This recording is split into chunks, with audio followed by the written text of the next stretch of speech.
L'homme a toujours refusé de reconnaître et d'accepter le verdict de Dieu à son égard.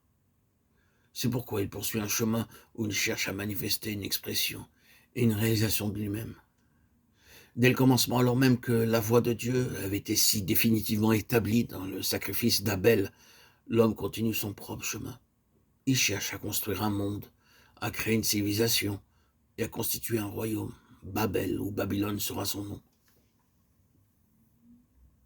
C'est l'expression et le monument de la puissance, du pouvoir et de la gloire de l'homme.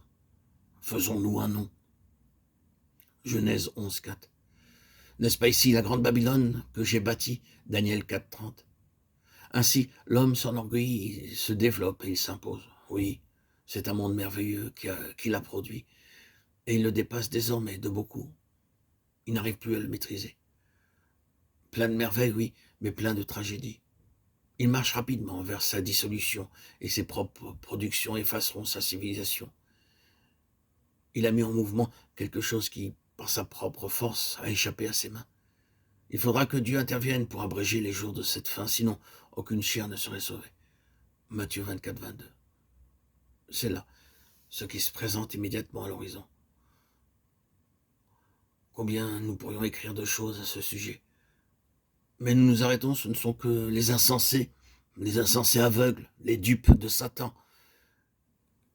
qui espèrent une utopie comme résultat naturel du cours actuel de ce monde présent. La civilisation n'a fait qu'accentuer l'essence ou la sensibilité de l'âme. Mais déjà nous connaissons quelque chose de ce que signifie les hommes rendront l'âme de frayeur. Luc 21, 26. Mais cependant, la position de Dieu n'a pas changé. L'homme peut édifier son royaume et le construire jusqu'aux nues. Le ciel, cependant, reste fermé pour lui. La croix de Christ proclame que Dieu a établi la fin de tout cela depuis longtemps.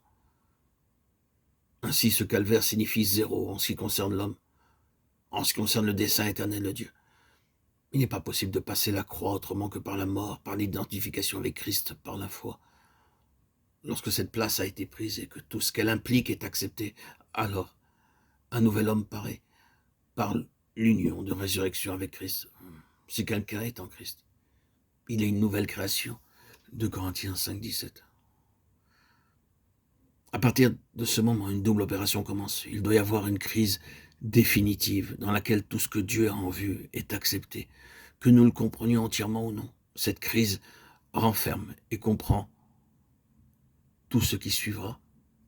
Cette double opération sera d'un côté l'ascendance du nouvel homme, de l'homme spirituel, et de l'autre côté la soumission de l'homme naturel ou du vieil homme. Ce sera l'éducation de toute la vie. Il est nécessaire de le comprendre.